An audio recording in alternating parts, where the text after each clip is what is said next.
Assalamualaikum warahmatullahi wabarakatuh. Waalaikumsalam warahmatullahi wabarakatuh.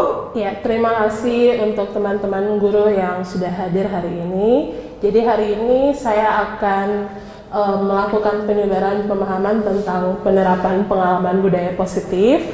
Ya, jadi hari ini kita akan membahas beberapa inti dari penerapan budaya positif. Iya, jadi ini adalah konsep inti dari budaya positif yang harus kita terapkan dalam proses pembelajaran. Jadi di mana yang pertama adalah perubahan paradigma pembelajaran, yang kedua disiplin positif, yang ketiga nilai-nilai kebajikan, yang keempat kebutuhan dasar manusia, yang kelima motivasi perilaku manusia, keenam posisi kontrol guru, ketujuh keyakinan kelas, dan yang terakhir adalah segitiga restitusi. Nah, yang pertama adalah perubahan paradigma pembelajaran, di mana pembelajaran dengan paradigma baru merupakan pembelajaran yang dirancang berdasarkan prinsip pembelajaran yang berdiferensiasi, sehingga peserta didik belajar sesuai kebutuhan berdasarkan tahap perkembangan sesuai teori psikologi modern untuk mewujudkan profil pelajar Pancasila. Ya, ini miskonsepsi tentang teori kontrol, di mana ini merupakan satu ilusi kita sebagai guru, di mana guru mengontrol murid, kemudian ilusi bahwa semua penguatan positif, efektif, dan bermanfaat itu ada pada siswa. Kemudian ilusi bahwa kritik dan membuat rasa bersalah mampu membuat karakter. Kemudian yang terakhir, ilusi bahwa orang dewasa berhak untuk memaksa. Nah, yang berikut adalah mengubah paradigma stimulus respon ke pendekatan teori kontrol. Nah, di sini ada stimulus respon, kemudian ada teori kontrol atau pilihan. Nah, di mana yang pertama, stimulus respon itu kita mencoba untuk mengubah orang agar berpandangan sama dengan kita. Nah, di teori kontrol kita berusaha memahami pandangan orang lain tentang dunia. Yang berikut, perilaku buruk dilihat sebagai suatu kesalahan. Nah, untuk teori kontrolnya, semua perilaku itu memiliki tujuan. Selanjutnya, orang lain bisa mengontrol saya, hanya Anda yang bisa mengontrol diri Anda sendiri. Selanjutnya, pemaksaan ada pada saat bujukan gagal. Yang untuk teori kontrolnya, kolaborasi dan konsensus menciptakan pilihan-pilihan yang baru. Dan yang terakhir adalah model berpikir menang kalah, di mana teori kontrolnya model berpikir menang-menang. Yang selanjutnya adalah disiplin positif. Nah, seperti yang kita tahu bersama bahwa disiplin positif ini artinya belajar, di mana disiplin mengacu pada disiplin diri yang memiliki tanggung jawab terhadap apa yang akan dilakukannya nanti dan berdasarkan nilai-nilai yang diyakini. Sementara untuk disiplin positif juga merupakan salah satu cara penerapan disiplin yang bertujuan untuk menumbuhkan kesadaran peserta tanpa imbalan penghargaan atau ancaman atau hukuman. Nah, sebagai pendidik, tujuan kita adalah menciptakan peserta didik yang memiliki disiplin diri sehingga mereka berperilaku mengacu kepada nilai-nilai kebajikan dan memiliki motivasi intrinsik dalam perubahan perilaku ke arah yang lebih baik. Nah, berikut adalah nilai-nilai kebajikan yang bisa kita sepakati dalam proses pembelajaran nanti. Nah, ini contoh konkret ya. Jadi di sini ada profil pelajar Pancasila, kemudian ini program PYP, kemudian ada keterampilan hidup.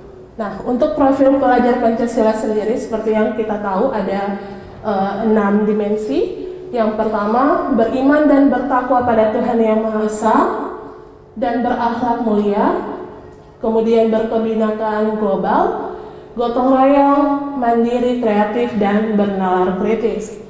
Nah, untuk program PYP ada toleransi, rasa hormat, integritas, mandiri, menghargai, antusias, empati, keingintahuan, kreativitas, kerjasama, percaya diri, dan komitmen. Dan untuk life skill atau keterampilan hidup dapat dipercaya, lurus hati, pendengar yang aktif, tidak merendahkan orang lain, dan memberikan yang terbaik pada diri. Nah, kemudian ada kebutuhan dasar manusia. Seperti yang kita tahu adalah kebutuhan dasar manusia itu adalah segala sesuatu yang kita lakukan untuk mendapatkan apa yang kita inginkan, dan seluruh tindakan yang kita lakukan memiliki tujuan tertentu, dan semua usaha yang terbaik yang kita lakukan adalah dalam rangka agar kebutuhan dasar kita terpenuhi dengan baik. Nah, ini adalah 5 kebutuhan dasar manusia yang harus kita ketahui, di mana yang pertama, bertahan hidup. Jadi kita harus bertahan hidup dengan cara tentu dengan makan, pakaian yang bersih, tempat tinggal yang nyaman, kemudian keamanan serta kesehatan kita. Yang berikut, kasih sayang dan rasa diterima. Nah, rasa diterima, dipedulikan, berbagi, kerjasama, dan menjadi bagian dalam suatu kelompok. Yang ketiga adalah penguasaan. Nah, untuk penguasaan ini, harga diri dan keinginan untuk tetap dianggap, kemudian memimpin, berprestasi, diakui, dan didengar oleh orang lain. Yang keempat adalah kebebasan, di mana kebebasan ini kita harus mandiri, memiliki pilihan, mencoba hal yang baru, dan mampu mengendalikan arah diri kita sendiri. Dan yang terakhir adalah kesenangan, di mana tentu kita semua harus memiliki kesenangan, mulai dari bermain, humor, ya, antusias kita tertawa, nah itulah kesenangan. Jadi 5 dasar tadi adalah merupakan 5 kebutuhan yang paling kita butuhkan sebagai seorang pendidik dan manusia tentunya. Nah, ini contohnya motivasi perilaku manusia, di mana yang pertama, untuk menghindari ketidaknyamanan atau hukuman, maka kemudian untuk mendapatkan imbalan atau penghargaan dari orang lain, kita harus menggunakan motivasi intrinsik agar untuk menjadi orang yang mereka inginkan dan menghargai diri, maka nilai-nilai yang mereka percaya itu harus mereka yakini. Nah, ini adalah bentuk yang sering kita lakukan di sekolah, ya, di mana ini adalah bentuk hukuman, ya. Jadi hukuman itu adalah sesuatu yang tidak terencana atau tiba-tiba kita laksanakan ketika kita melihat sebuah kesalahan, kemudian murid tidak tahu apa yang akan terjadi dan dilibatkan. Yang berikut bersifat satu arah, kemudian berupa hukuman fisik atau psikis. Nah, kalau konsekuensi dia terencana dan disepakati sesuai peraturan yang ada, kemudian murid tetap dibuat tidak nyaman, sikap guru selalu memonitor. Nah, untuk restitusi, nah ini yang harus kita perlukan sebagai guru yang akan kita gunakan. Jadi pertama, proses menciptakan kondisi murid untuk memperbaiki kesalahan. Dan yang kedua, proses kolaboratif yang mengajarkan murid untuk mencari solusi sendiri. Nah, ini 5 posisi kita sebagai guru, ya.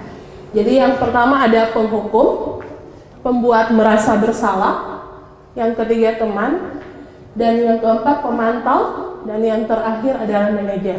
Nah, posisi kita sekarang ini ada di sini, di penghukum, ya kan teman-teman? Ya. Jadi sekarang posisi guru yang kita ketahui sekarang ini adalah penghukum, dan kadangkala kita melakukan ini, membuat merasa bersalah kepada murid-murid kita. Nah, seharusnya kita ada di mana? Seharusnya kita ada di sini sebagai manajer, gitu. Tapi untuk proses mengetahui kita ada di posisi manajer seperti apa, kita lanjut ke berikut. Iya, jadi ini ya, ini adalah 5 contoh, ini adalah contoh dari penerapan 5 posisi kontrol yang harus kita ketahui. Nah, ini contoh penghukum yang sering kita lakukan. Jadi kalau misal anak-anak terlambat datang upacara, kita suruh hormat bendera selama 1 jam. Itu bentuk hukuman. Nah, kalau bentuk pembuat merasa bersalah, itu pertanyaannya sering yang kita lakukan ini. Berapa kali bapak atau ibu harus memberitahukan kamu selalu saja mengecewakan ibu atau bapak? Itu sering pertanyaan yang kita lakukan supaya siswa merasa bersalah.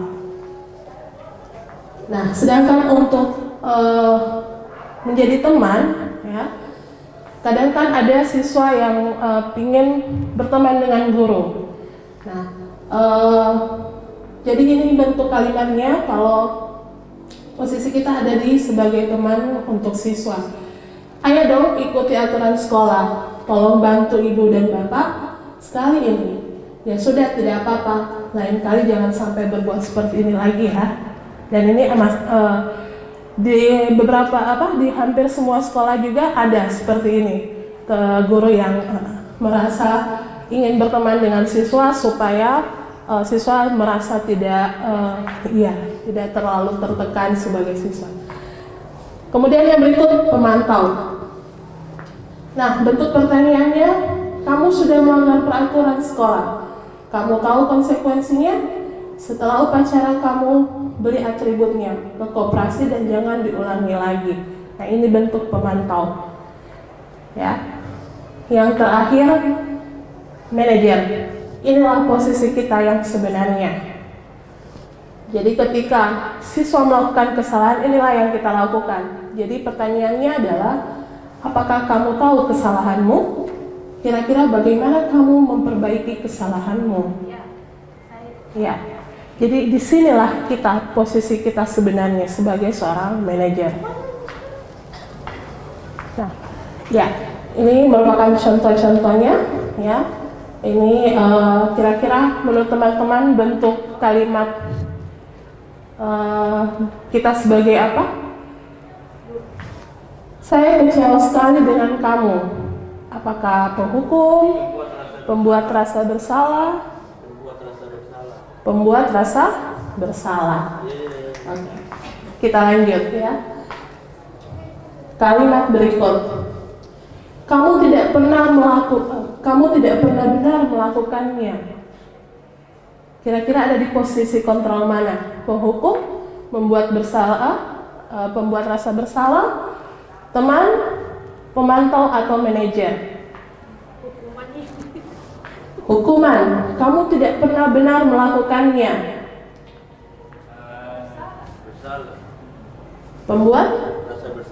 Pembuat rasa bersalah. Oke, kita lanjut berikut. Apa rencanamu untuk menyelesaikan masalah ini? Ya, betul, manajer. Lanjut. Ayolah, lakukan demi bapak dan ibu ya. Teman, benar sekali. Kamu tidak pernah mendapat nilai jika tidak mengerjakan tugas. Ada di posisi mana? Pemantau. Yang lain? Penghukum. Ada lagi? Kamu tidak pernah mendapat nilai jika tidak mengerjakan tugas. Pemantau. Iya.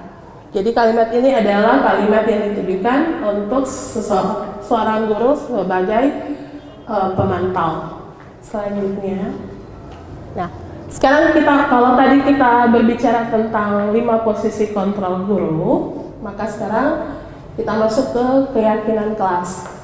Mengapa keyakinan kelas bukan peraturan kelas? Ada yang bisa dijawab? Kenapa harus keyakinan kelas, bukan peraturan kelas? Ya, karena kalau keyakinan kelas itu suatu kesepakatan kesepakatan yang dibuat berdasarkan dengan hasil diskusi dengan anak-anak. Kalau peraturan itu kan yang sudah dibawa kemarin sejak jam sudah turun-temurun yang sudah ada, itu peraturan. Kalau keyakinan kelas itu kan dibangun berdasarkan dengan hasil diskusi bersama anak-anak. Iya, benar sekali. Terima kasih Ibu Dila sudah menjawab. Benar sekali ya, kalau keyakinan kelas dibuat sesuai kesepakatan kita dan dengan menggunakan nilai-nilai kebajikan yang ada. Sementara peraturan sudah ada sejak dulu dan merupakan suatu kewajiban yang ada di setiap saat. Oke, ini cara pembentukan keyakinan kelas. Jadi yang pertama bersifat abstrak, yang kedua berupa pernyataan yang universal, yang ketiga dibuat dalam pernyataan positif, yang keempat sedikit saja agar mudah diingat, yang kelima sesuai dengan kondisi kelas dan sekolah sehingga mudah diterapkan. Dan jadi selanjutnya ini adalah pembentukan keyakinan kelas ya. Jadi ini tahap-tahapnya teman-teman yang harus kita laksanakan di dalam kelas. Jadi yang pertama adalah bersifat abstrak, kemudian yang kedua berupa pernyataan universal, dan yang ketiga dibuat dalam pernyataan yang positif, yang keempat sedikit saja tapi mudah diingat. Jadi tidak perlu banyak-banyak, yang penting siswa dan kita sebagai guru bisa ingat keyakinan yang kita buat. Yang berikut sesuaikan dengan kondisi kelas dan sekolah sehingga mudah diterapkan. Dan semua warga sekolah atau warga kelas wajib dilibatkan saat membuat keyakinan kelas. Ya, jadi ini yang akan kita terapkan di dalam proses pembuatan keyakinan kelas di dalam kelas tentunya. Oke, kalau tadi kita berbicara tentang keyakinan kelas, sekarang kita masuk ke segitiga restitusi. Nah, ini yang akan kita lakukan juga ketika ada siswa yang melakukan kesalahan. Nah, ini yang harus kita lakukan. Jadi segitiga restitusi itu adalah suatu proses dialog yang dijalankan oleh guru agar dapat menghasilkan murid yang mandiri dan bertanggung jawab. Jadi setiap siswa melakukan kesalahan jangan langsung kita vonis dengan hukuman, maka inilah yang akan kita jalankan dengan menggunakan segitiga restitusi. Jadi yang pertama adalah menstabilkan identitas. Ya. Jadi kita stabilkan dulu kesalahan apa yang mereka lakukan, kemudian kita masuk di memvalidasi tindakan yang salah. Artinya kita validasi tindakan apa yang mereka buat, kesalahan apa yang sudah mereka lakukan. Nah, yang terakhir, ketika dalam proses dialog dengan siswa, maka kita kembalikan ke keyakinan kelas yang sudah kita buat, entah itu di kelas ataupun di sekolah. Jadi keyakinan kelas apa yang sudah dilanggar siswa tersebut, sehingga harus diperbaiki dan harus dia jauhi kesalahan tersebut. Oke. Nah, ini yang pertama, menstabilkan identitas. Jadi berdasarkan prinsip membuat kesalahan adalah bagian dari proses pembelajaran. Nah, di mana berbuat salah itu wajar. Jadi ini ketika kita menstabilkan identitas kesalahan siswa, jadi berbuat salah itu wajar yang harus kita tekankan pada siswa. Tidak ada manusia yang sempurna. Ibu dan bapak juga pernah melakukan itu. Ibu dan bapak tidak mau mencari siapa yang salah, tapi ibu dan bapak ingin mencari solusi dari permasalahan ini. Dan kamu berhak merasa begitu. Jadi ini kalimat-kalimat yang muncul ketika kita menstabilkan identitas siswa yang melakukan kesalahan. Oke, kita lanjut. Validasi tindakan yang salah. Nah, ketika kita memvalidasi tindakan mereka, kesalahan yang mereka lakukan, maka akan muncul kalimat-kalimat seperti ini. Berdasarkan prinsip setiap perilaku berupaya memenuhi suatu kebutuhan tertentu. Jadi ketika kita melakukan proses memvalidasi tindakan yang salah oleh siswa, maka pertanyaan ini akan muncul, di mana kamu pasti punya alasan mengapa melakukan hal itu. Dan yang berikut, padahal kamu bisa melakukan hal yang lebih buruk daripada ini. Kamu patut bangga karena telah melindungi sesuatu yang penting buatmu. Dan yang terakhir, kamu melakukannya karena mempertahankan sesuatu yang penting bagimu. Jadi ini contoh-contoh kalimatnya. Dan yang terakhir adalah keyakinan kelas, ya, menanyakan keyakinan. Jadi ketika sudah kita validasi tindakan siswa, maka kita ingatkan kembali kepada mereka. Kira-kira keyakinan kelas apa yang sudah kamu langgar? Nah, ini pertanyaan-pertanyaan yang bisa kita pakai. Apa keyakinan kelas kita? Atau kamu masih ingat keyakinan kelas yang kita buat? Kemudian nilai-nilai apa yang telah disepakati bersama? Seperti apa gambaran sebuah kelas yang ideal menurut kamu? Dan yang berikut, kamu ingin menjadi orang yang seperti apa? Jadi ini contoh-contoh kalimat yang bisa kita gunakan ketika kita menangani siswa yang sedang dalam proses kesalahan, ya, bukan proses, tapi dalam melakukan kesalahan. Jadi mau itu siswa terlambat atau dalam kondisi berkelahi dan sebagainya.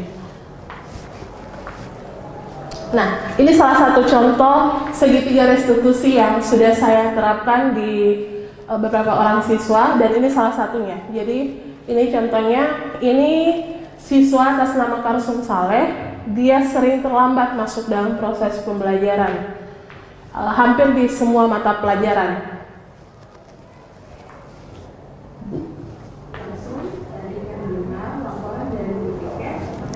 Jadi ini kita menstabilkan identitas terlebih dahulu.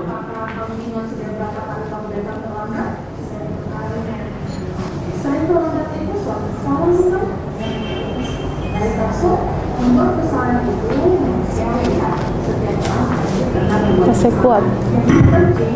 Kita bisa belajar dari kesalahan dan berusaha untuk kita akan mencari solusinya bersama. Langsung sering datang terlambat, pasti punya alasannya. Kenapa sih kalau saya datang terlambat? Saya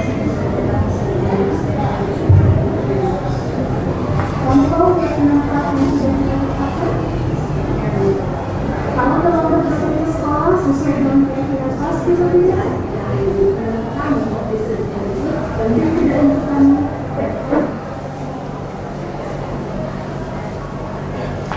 Iya, jadi ini adalah contoh, salah satu contoh ketika saya melakukan segitiga restitusi kepada salah satu siswa yang melakukan pelanggaran sekolah, yaitu sering datang terlambat di saat proses pembelajaran. Nah, ya, dari presentasi tadi, maka dalam penerapan program disiplin positif, hendaknya guru memiliki standar kepribadian profesional dan sosial yang baik, di mana guru mampu merefleksikan dirinya dalam posisi kontrol saat ini.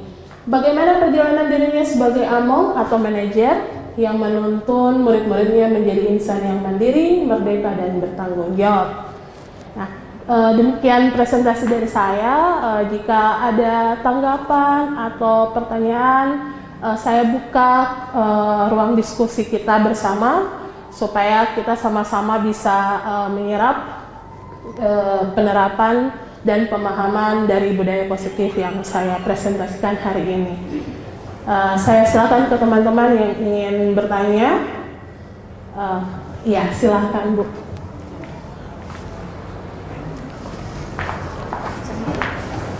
Terima kasih. Assalamualaikum warahmatullahi wabarakatuh. Waalaikumsalam warahmatullahi wabarakatuh. Menarik sekali materi yang sudah dibawakan oleh Ibu Ika.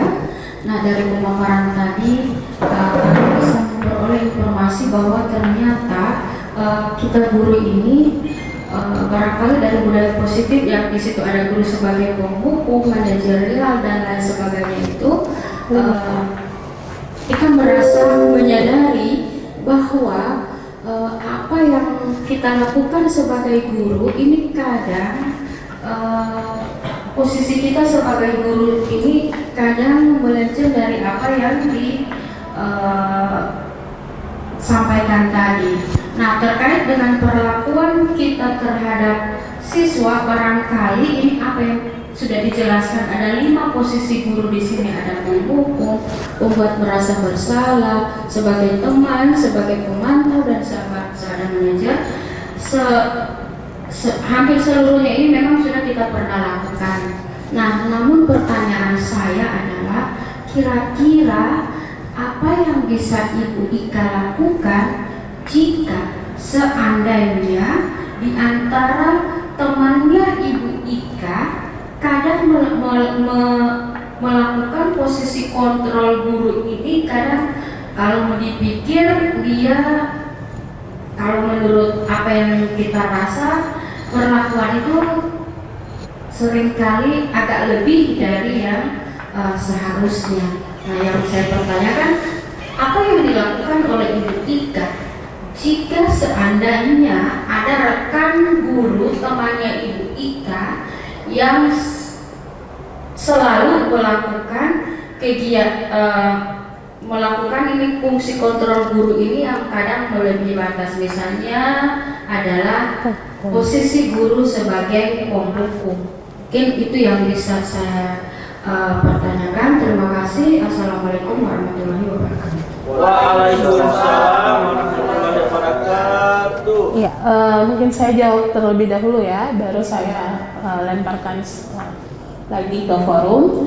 Jadi sangat baik sekali pertanyaan Ibu Warni bahwa apa yang harus saya lakukan ketika saya melihat ada teman saya melakukan salah satu dari 5 posisi kontrol ini yang lebih mengarah ke penghukum, ya. Padahal seharusnya kita sebagai seorang guru posisinya itu harusnya ada di manajer. Saya sendiri pun jujur ada di posisi seperti itu awalnya, ada di posisi penghukum. Tapi ketika saya mengikuti pendidikan ini, pendidikan guru penggerak, ternyata saya tahu bahwa seharusnya saya sebagai seorang guru itu ada di posisi pemantau, bukan di posisi seorang penghukum. Kenapa? Karena menjadi seorang penghukum akan menimbulkan efek yang luar biasa untuk siswa. Jadi siswa akan merasa jadi kurang percaya diri, bahkan akan menimbulkan rasa trauma tersendiri. Gitu. Nah, kalau saya ada teman saya melakukan hal seperti itu, langkah pertama saya adalah tentunya melakukan kolaborasi dengan memberitahukan apa yang seharusnya kita lakukan dengan menjelaskan hal seperti ini. Jadi saya akan menjelaskan terlebih dahulu, mengajak diskusi. Di sini saya akan memegang peran sebagai seorang coach ya, dan mengcoaching teman saya bahwa seharusnya apa yang dilakukan kepada siswa ketika siswa melakukan suatu kesalahan tidak harus kita lakukan dengan cara langsung memberikan hukuman kepada siswa tersebut. Tapi kita harus lihat dulu kesalahan yang dia lakukan itu dari segala sisi.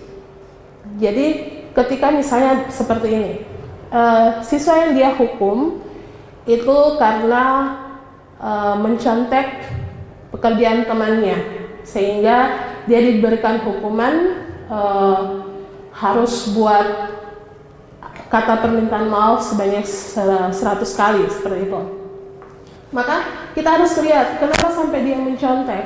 Mungkin dia belum paham dengan materi yang diberikan, atau mungkin dia takut bertanya ke guru bahwa dia belum paham materi ini, atau mungkin dia punya perasaan lain sampai harus dengan cara mencontek punya temannya tanpa dia beritahu ke temannya, seperti itu. Jadi itu yang akan saya lakukan. Jadi saya akan mencoba untuk melakukan coaching dengan teman saya, menjelaskan bahwa inilah posisi kita sebagai guru, 5 posisi kontrol kita sebagai guru. Jadi mudah-mudahan dengan penjelasan saya, apa yang saya berikan ke teman saya, bisa dia terapkan secara perlahan seperti itu.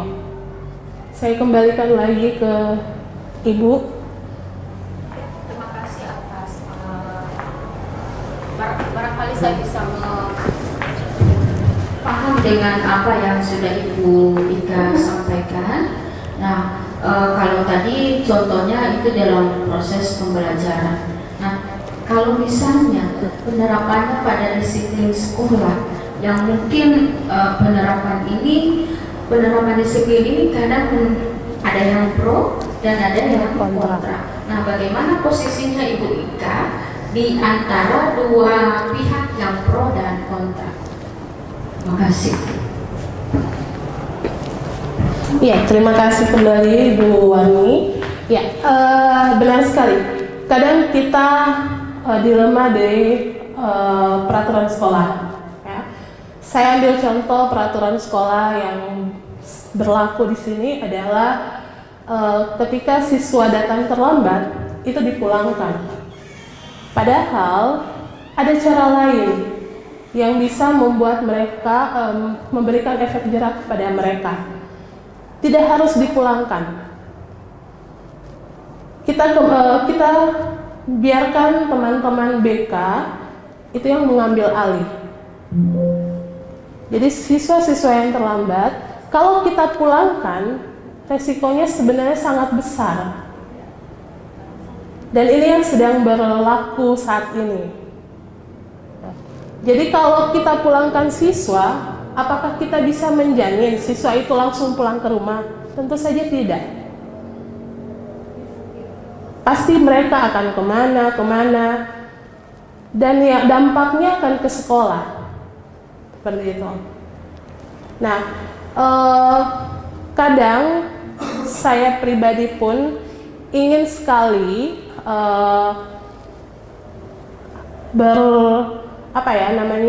memberikan solusi seperti ini. Hanya saja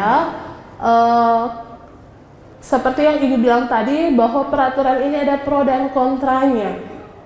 Ketika ada yang pro dengan apa yang saya pikirkan, dan ketika saya sampaikan di forum, maka di forum itu pun akan ada yang pro dengan peraturan yang sudah berlaku, dan peraturan itu pun sudah disepakati oleh pimpinan itu sendiri. Maka pasti ini akan jadi benar-benar jadi dilema. Maka disinilah peran segitiga restitusi berlaku. Jadi segitiga restitusi tidak harus dilakukan oleh guru BK saja. Kita sebagai guru perwalian, mau guru mapel, itu bisa melakukannya. Apakah dengan 3 cara tadi, restitusi harus menstabilkan identitas dulu, atau kemudian memvalidasi? Kalau Bapak Ibu melakukan hanya satu saja boleh. Itu.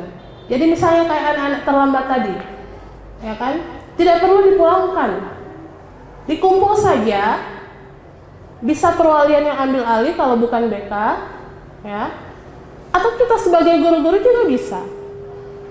Jadi kita tanyakan alasan mereka terlambat kenapa, karena apa yang mereka lakukan juga pernah kita lakukan, gitu.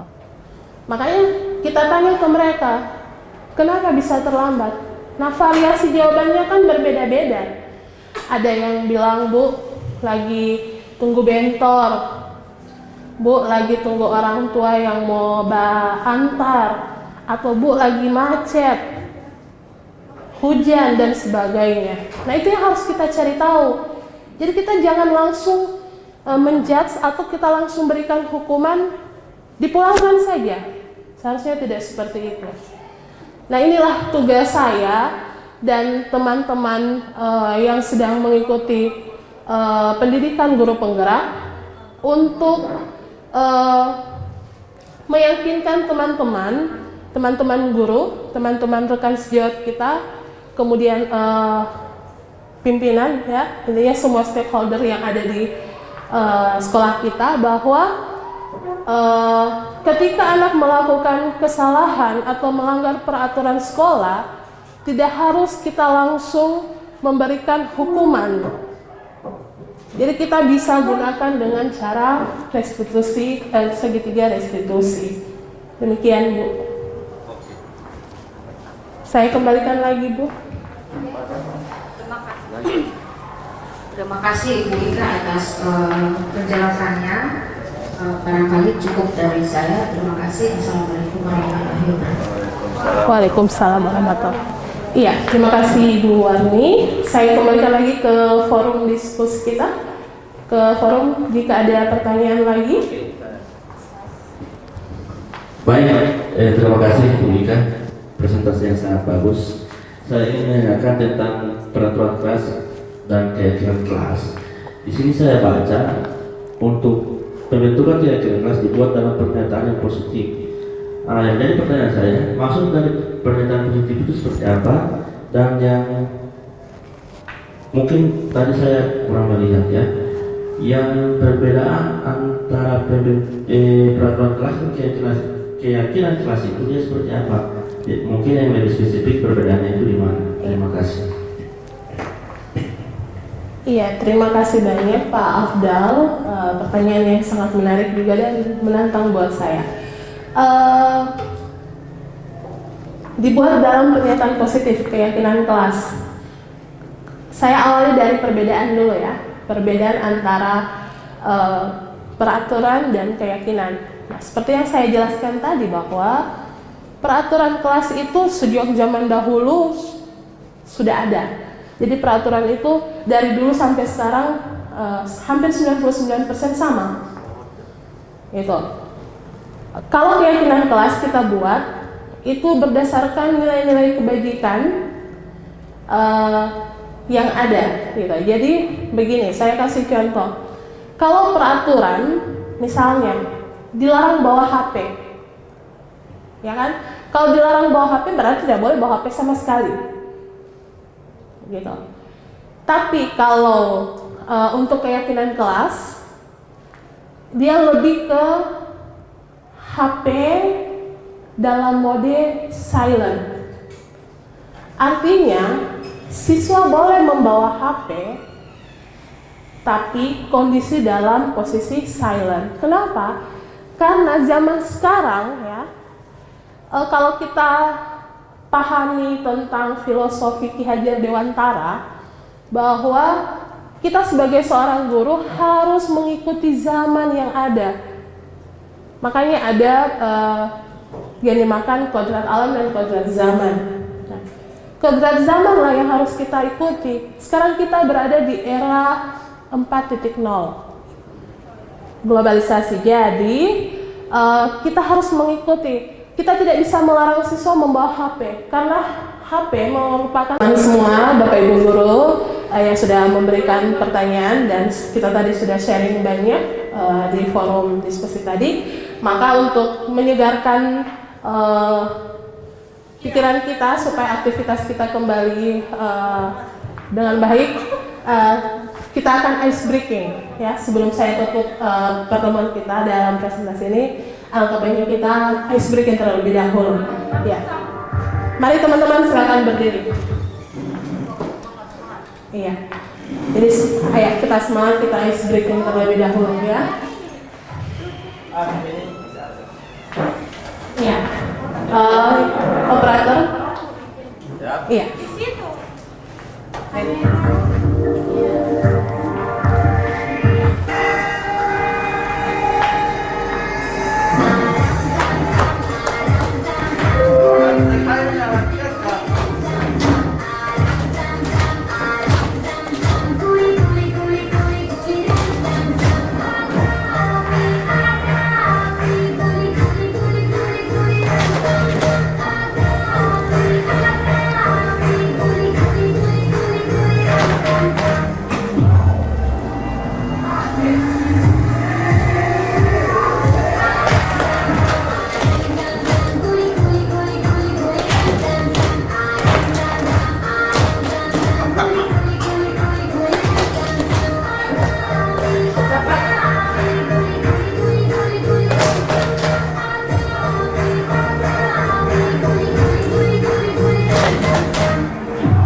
Ya.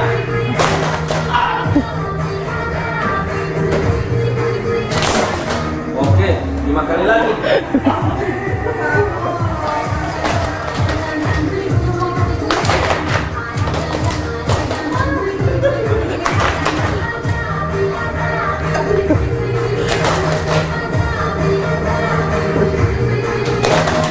Oke, 4 kali lagi.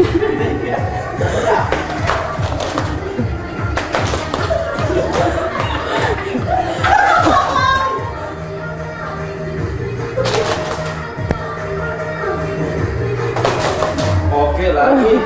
3 kali. Oke. Iya, terima kasih banyak teman-teman semua. Iya. Jadi sambil kita istirahat ya, makan. Ya. Saya akhiri presentasi saya hari ini ya dengan melafazkan hamdalah. Terima kasih teman-teman semua. Alhamdulillahirabbil alamin. Assalamualaikum warahmatullahi wabarakatuh. Waalaikumsalam.